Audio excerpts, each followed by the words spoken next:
कोल्हापूर महानगरपालिकेच्या निवडणुकीचे रणांगण लवकरच सुरू होत आहे। मंगळवारी महापालिकेच्या निवडणुकीसाठी आरक्षण सोडत काढण्यात आली। या निवडणुकीसाठी 4 सदस्य प्रभाग रचना करण्यात आली असून प्रत्येक प्रभागात एक सर्वसाधारण, एक नागरिकांचा मागासवर्ग आणि 2 महिला उमेदवार असणार आहेत। अशा रीतीने 20 प्रभागातून एकूण 81 नगरसेवकांची निवड होणार आहे। या निवडणुकीचे रणांगण आता सर्वांसाठी खुले झाले असून आता या महापालिका निवडणुकीचे रणांगण तापणार आहे।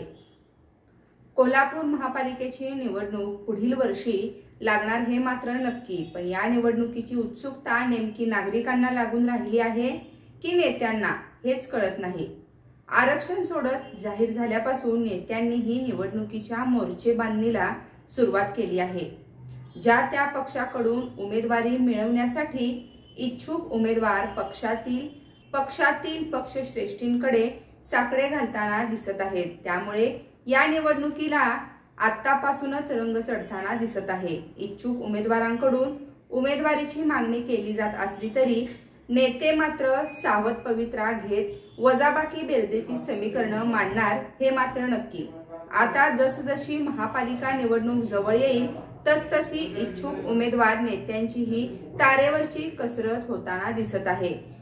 कोल्हापूर महानगरपालिकेसारख्या महत्त्वाच्या निवडणुकीत कशी रंगत चढणार हे पाहणं आता महत्त्वाचं ठरणार आहे। न्यूज मराठी 24 कोल्हापूर।